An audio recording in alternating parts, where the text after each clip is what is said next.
And here we go. 10, 9, 8, 7. RS-25 engines lit. 4, 3, 2, 1. Booster ignition. And liftoff. The crew of Artemis II now bound for the moon. Humanity's next great voyage begins. Good roll pitch. Roger, roll pitch. Houston now controlling the flight of Integrity on the Artemis II mission around the moon. Integrity, AMT high. AMT high. On time, passing 30 seconds into the flights. Integrity passes the ultimate MECO. Target milestone. Mission Control Houston seeing good performance on the four main engines. Space Launch System core stage. Integrity, 3 miles in altitude. Traveling more than 1,200 miles per hour.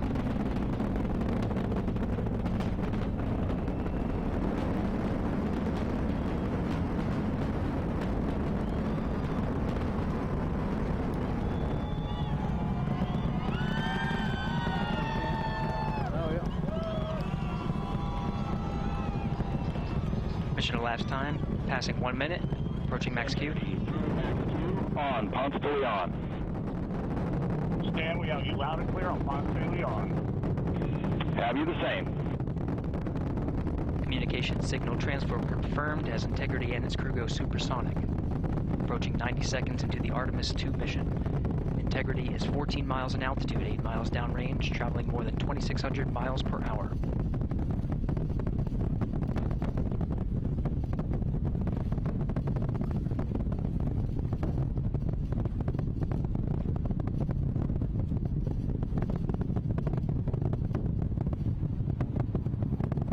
One minute 50 seconds of mission elapsed time, standing by for main engine throttle down to 85%, ahead of solid rocket booster separation, expected at the 2-minute 9-second mark. We see throttle down.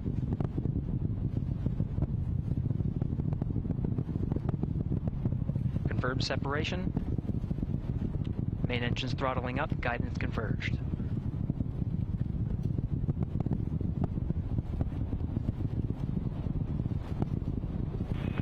Integrity, guidance converged, performance nominal, upper stage RCS ready. Copy all, Stan. Integrity, SM priming complete. SM priming complete. 2 minutes 45 seconds of mission elapsed time into the Artemis II mission. Thrusters on Integrity and upper stage confirmed in a ready state, ahead of service module fairing separation.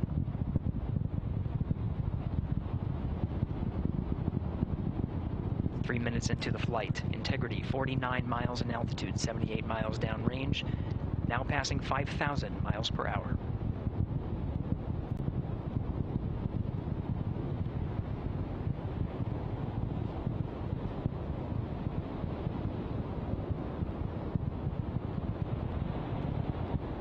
Standing by for launch abort system jettison.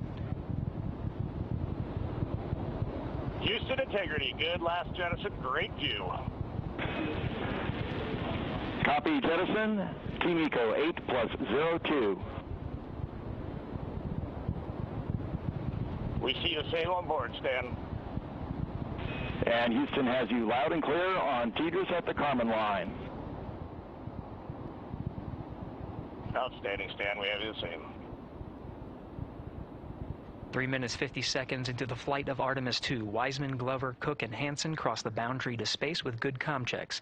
GPS signals acquired after last jettison now working on internal checks to verify accuracy. Flight Dynamics Officer analyzed the time of main engine cutoff, confirmed at 8 minutes 2 seconds, time of MECO. All right, so there we have it, a successful Artemis II launch from the Kennedy Space Center. In fact, we were just looking at our tower camera. You could see it clearly if you were out there at Jack's Beach. Just amazing to see. And someone with an even better view, that's meteorologist Lee Southwick, who has been out there covering this live for us. So Lee, just kind of tell us about your experience right now. I'm actually giddy, if you can't tell. I got to step out of the camera so you can see this cloud that's left behind. I mean, look at this monster cloud. And it's also kind of beautiful when you pan up and you see it perfectly white up there. You guys, this was crazy. It was so loud, but it was obviously delayed. It was already up in the air when we started to hear the initial sounds of it booting up. And then as it took off, and it was high in the sky, that's when we started feeling it, actually feeling the shock waves of it, hearing it. It was super loud to the point where car alarms started going off. That's how loud it was. And we're, again, a couple miles away from the launch pad. Look how the wind is blowing too. So you see the base of the cloud, the exhaust cloud here, and you see the launch pad where it took off from. So it took off now 5 minutes ago, and that's how much that cloud has already moved. So the wind is pushing inland, but that's what we wanted to see because it got that weather out of here. And now all that's left is this cloud. It's so close. It's a surreal moment. I have to be real with you guys. I mean, I've grown up watching these rocket launches and space shuttle launches as a kid here on the First Coast, and now to finally be so close to such a massive rocket. I think that's what I said at first when it launched. I think that was the first thing out of my mouth. I said, wow, that's a huge rocket. It's so big. It was massive, and the clouds left behind by it, obviously, that as well. It was also really cool to look up into the sky and see it continue to go and know that 4 people were aboard that rocket ship, 4 very brave men and women, astronauts going up and to now circle around the Earth and then circle around the moon. They're gone for 10 days and then they will be back. But that was powerful. I think that's the word I want to use, you guys, powerful, because it felt like it in all the different ways. Obviously, it's such a powerful mission. We're going to learn how the human body reacts to deep space to eventually get us back to the moon and then eventually to Mars. But also you could feel the power. You could see the power. I mean, that was just a massive explosion under that rocket, lifting it up. And the way that we felt it, we could just, Ross, you could just feel it. You know when when there's an explosion, there's a sonic boom and the windows shake, like you could feel that shaking and that momentum and that energy hitting our bodies, but just over and over again until it was high enough up that it finally disappeared off into space. And Godspeed and go Artemis.